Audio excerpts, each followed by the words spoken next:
Hi friends, welcome to Hello Kitchen. இன்னைக்கு பாத்தீங்கன்னா நம்ம ட்ரெடிஷனலான மட்டன் பிரியாணி எப்படி செய்யறதுன்னு பார்க்க போறோம். அதுக்கு முன்னாடி என்னோட சேனலை நியூவா பார்க்கறீங்கன்னா என் சேனலுக்கு சப்ஸ்கிரைப் பண்ணுங்க. அதே மாதிரி கீழ ஒரு பெல் ஐகான் இருக்கும். அந்த பெல் ஐகானை கிளிக் பண்ணீங்கன்னா ரெகுலரா நான் போஸ்ட் பண்ற வீடியோஸ் உங்களுக்கு நோட்டிஃபிகேஷன் வரும். அதே மாதிரி என்னோட வீடியோக்கு லைக் பண்ணுங்க. இப்போ இது செய்யறதுக்கு நான் மட்டன் ஒரு 800 grams யூஸ் பண்ணியிருக்கேன் இந்த ரெசிபிக்கு. இது பாத்தீங்கன்னா நான் எடுத்து இதை வாஷ் பண்ணி ஒரு 2-3 டைம்ஸ் வாஷ் பண்ணி எடுத்து வச்சிருக்கேன். ரைஸ் பாத்தீங்கன்னா இந்த டம்ளர்ல நான் 2.5 டம்ளர் யூஸ் பண்ணியிருக்கேன். இது 700 grams. இது பாத்தீங்கன்னா 2 டம்ளரும் ஒரு half டம்ளர் யூஸ் பண்ணியிருக்கேன். இதில் 2 + ஒரு half யூஸ் பண்ணியிருக்கேன். இப்போ இதை வாஷ் பண்ணுறேன். இது ஒரு 2 டைம்ஸ் நம்ம வாஷ் பண்ணிடணும். வாஷ் பண்ணிவிட்டு தண்ணி இல்லாமல் ட்ரெயின் பண்ணி எடுத்து வச்சுருங்க. தண்ணி ஊற்ற வேணாம், தண்ணி இல்லாமல் தான் ட்ரெயின் பண்ணி எடுத்து வச்சுக்கணும் இந்த மாதிரி. இப்போ மட்டன் வேகருக்கு பார்த்திங்கன்னா நான் ஒரு 800 grams மட்டன் யூஸ் பண்ணுறேன். இதுக்கு பார்த்திங்கன்னா நான் மஞ்சள் பார்த்திங்கன்னா ஒரு 1/4 டீஸ்பூன் ஆட் பண்ணுறேன். Ginger garlic paste 2 tablespoon add பண்ணுறேன். இப்போ வாட்டர் பார்த்திங்கன்னா ஒரு 150 ml தான் யூஸ் பண்ணுறேன். ஏன்னா ஆல்ரெடி மட்டன் வேக வைக்கும் போது தண்ணி வரும். ஸோ நிறைய தண்ணி வேண்டாம்.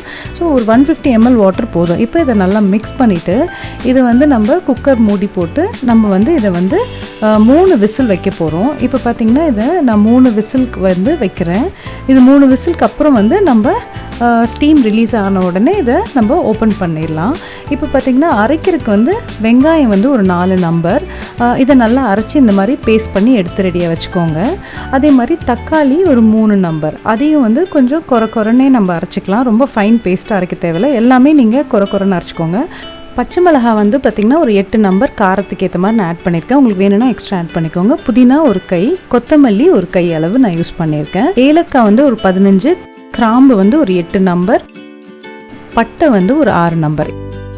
இதையும் சேர்த்து நம்ம அரைச்சி எடுத்துக்கணும். இந்த மாதிரி க்ரீன் கலரில் இந்த பேஸ்ட் இருக்கும். இதையும் எடுத்து நம்ம ரெடி பண்ணி வச்சுக்கணும். இப்போ பிரியாணி பாட்டில் 4 tablespoon oil, cooking oil add பண்ணியிருக்கேன். அது கூட 2 டேபிள்ஸ்பூன் கீ, அது கூட கேஷ்யூ புரோக்கன் ஒரு 20 நம்பர். இதை எல்லாத்தையுமே நல்லா வதக்கிடுங்க. இப்போ அந்த ஆனியன் பேஸ்ட்டையும் இதை நம்ம ஆட் பண்ணிவிட்டு இதையும் நல்லா வதக்கிடணும். இது பார்த்திங்கன்னா ஹை ஃப்ளேம்லையும் லோ ஃப்ளேமில் தான் நம்ம குக் பண்ண போகிறோம். இது ஒரு 2 to 3 minutes குக் பண்ணோம். இது கூட நம்ம சால்ட்டும் ஆட் பண்ணிவிட்டு க்ரீன் அந்த அரைச்ச பேஸ்ட்டையும் நம்ம இதோட ஆட் பண்ணிக்கணும். இதை நல்லா மிக்ஸ் பண்ணிவிடுங்க. இப்போ பார்த்திங்கன்னா இது அந்த வாட்டர் கண்டென்ட்லாம் ட்ரை ஆகிற வரைக்கும் நம்ம இதை குக் பண்ணோம். இது பார்த்திங்கன்னா ஒரு 2 to 3 minutes குக் ஆனவுடனே இது பார்த்திங்கன்னா நல்லா ட்ரை ஆகிடும். இப்போ ஜிஞ்சர் கார்லிக் பேஸ்ட் ஒரு 6 டேபிள்ஸ்பூன் ஆட் பண்ணுறேன். அதே மாதிரி தக்காளி பார்த்திங்கன்னா அரைச்சதை இதை ஆட் பண்ணுறேன். ஜிஞ்சர் கார்லிக் வேணும்னா நீங்கள் கொஞ்சம் எக்ஸ்ட்ரா போட்டுக்கலாம். ஏன்னா மட்டன் பிரியாணிக்கு யூஸ்வலாக எக்ஸ்ட்ரா போட்டால் நல்லா டேஸ்ட்டாக இருக்கும். இது பார்த்திங்கன்னா இப்போ நல்லா வதங்கினப்போ ரெட் சில்லி காரத்துக்கு 1.5 டேபிள்ஸ்பூன் நான் ஆட் பண்ணுறேன். அப்புறம் தயிர் பார்த்திங்கன்னா ஒரு 5 டேபிள்ஸ்பூன் ஆட் பண்ணுறேன். இதை எல்லாத்தையுமே நல்லா மிக்ஸ் பண்ணி இதை ஹை ஃப்ளேமில் இப்போ குக் பண்ணுங்கள். இப்போ வேக வச்ச மட்டனை இதோட நம்ம ஆட் பண்ணிக்கலாம். இப்போ பாருங்கள், இது மட்டன் ஆல்ரெடி நம்ம குக் ஆகிடுச்சு. இப்போ இன்னும் கொஞ்சம் நேரம் குக் ஆகிறது இந்த மாதிரி நம்ம மிக்ஸ் பண்ணி தான் இதை நம்ம குக் பண்ணுவோம். இப்போ பாருங்கள், இது நல்லா ட்ரை ஆகிட்டே வருது. இதை 3 to 4 minutes ஹை ஃப்ளேமில் நம்ம குக் பண்ணோம். இதை கொஞ்சம் நல்லா மிக்ஸ் பண்ணிவிடுங்க. ஒரு 2-3 வாட்டி இதை நம்ம ஓப்பன் பண்ணி இதை நம்ம மிக்ஸ் பண்ணோம். இப்போ இது பார்த்திங்கன்னா இந்த மாதிரி இருக்கும். இதை திருப்பி க்ளோஸ் பண்ணிட்டீங்க குக் பண்ணிங்கன்னா இந்த மாதிரி ஆயிலெலாம் வெளியே வந்திருக்கும். இந்த மாதிரி ஸ்டேஜில் தான் நம்ம லைம் கொஞ்சம் 1 லைம் ஆட் பண்ணுறேன். லைம் ஜூஸ் புளிப்புக்கு ஏற்ற மாதிரி. வேணும்னா நீங்கள் எக்ஸ்ட்ரா கொஞ்சம் புளிப்பு வேணும்னா எக்ஸ்ட்ரா போட்டுக்கலாம். பட் இதுக்கு நான் 1 லைம் இப்போ ஆட் பண்ணுறேன். இப்போ இதை நல்லா மிக்ஸ் பண்ணிவிடுங்க. இதை மிக்ஸ் பண்ண அப்புறம் பார்த்திங்கன்னா இந்த ரைஸ் மெஷர்மெண்ட் பார்த்திங்கன்னா நான் டம்ளர் மெஷர்மெண்ட்டில் நான் உங்களுக்கு காமிச்சேன். இது இப்போ நம்ம வாஷ் பண்ணி இதை நம்ம எடுத்து வச்சுருக்கிறனால இந்த கப்போட மெஷர்மெண்ட்லேயே நான் உங்களுக்கு இப்போ காட்டுறேன். இப்போ பார்த்திங்கன்னா இது 1 கப் அளவில் இருக்குது. இப்போ 1 கப்னா இதே அளவில் நம்ம 2 கப் அளவில் வாட்டர் ஆட் பண்ண போகிறோம். இப்போ பாருங்கள், இது நல்லா குக் ஆகிடுச்சு. இதை நல்லா மிக்ஸ் பண்ணிவிடுங்க. ஏன்னா இது நல்லா ட்ரை ஆகிடுச்சு. நல்லா மட்டன் நல்லா வெந்துருச்சு. இப்போ இது வேக வச்ச மட்டன் தண்ணியும் ப்ளஸ் நம்ம எக்ஸ்ட்ரா வாட்டரும் ஆட் பண்ணுறோம். இது பார்த்திங்கன்னா ஆல்மோஸ்ட் 2 கப் அளவில் நான் வந்து வாட்டர் ஆட் பண்ணுறேன். ஸோ 1 கப் ரைஸ்க்கு 2 கப் மெஷர்மெண்ட்டில் நான் வாட்டர் ஆட் பண்ணேன். இப்போ ஹை ஃப்ளேமில் வச்சுட்டு மிக்ஸ் பண்ணிவிட்டு சால்ட் மட்டும் டேஸ்ட் பண்ணுங்கள். ஆல்ரெடி நம்ம சால்ட் போட்டிருக்கிறனால இப்போ தேவைக்கேற்ற மாதிரி சால்ட்டை கொஞ்சம் ஆட் பண்ணிக்கோங்க. இதை நல்லா மிக்ஸ் பண்ணிவிடுங்க. இதை மிக்ஸ் பண்ணிவிட்டு இதை வந்து பாருங்கள், இப்போ திருப்பி சால்ட் மட்டும் செக் பண்ணிக்கோங்க. சால்ட் நிறையா போட்டுறாதீங்க. இதை வந்து க்ளோஸ் பண்ணி ஒரு 5 மினிட்ஸ் நம்ம குக் பண்ணோம். இந்த மாதிரி நல்லா பபிள்ஸ் வரணும். இந்த மாதிரி பபிள்ஸ் வர டைமில் தான் நம்ம இந்த ரைஸை இதோட ஆட் பண்ண போகிறோம். பாருங்கள், ரைஸில் நான் தண்ணியே இல்லை. ஸோ இப்போ நான் இதை ஆட் பண்ணுறேன். ஆட் பண்ணி ஹை ஃப்ளேமில் வந்து இதை நம்ம குக் பண்ண போகிறோம். இதை பாருங்கள், நல்லா மிக்ஸ் பண்ணிவிடுங்க. இதை க்ளோஸ் பண்ணி ஒரு 5 மினிட்ஸ் ஹை ஃப்ளேமில் குக் பண்ணணும். இப்போ பாருங்கள், இந்த மாதிரி பபிள்ஸ் வரும். இப்போ ரைஸ் வந்து ஃபஸ்ட்டு நீங்கள் செக் பண்ணும்போது ரைஸ் வந்து டவுனாக இருக்கும்.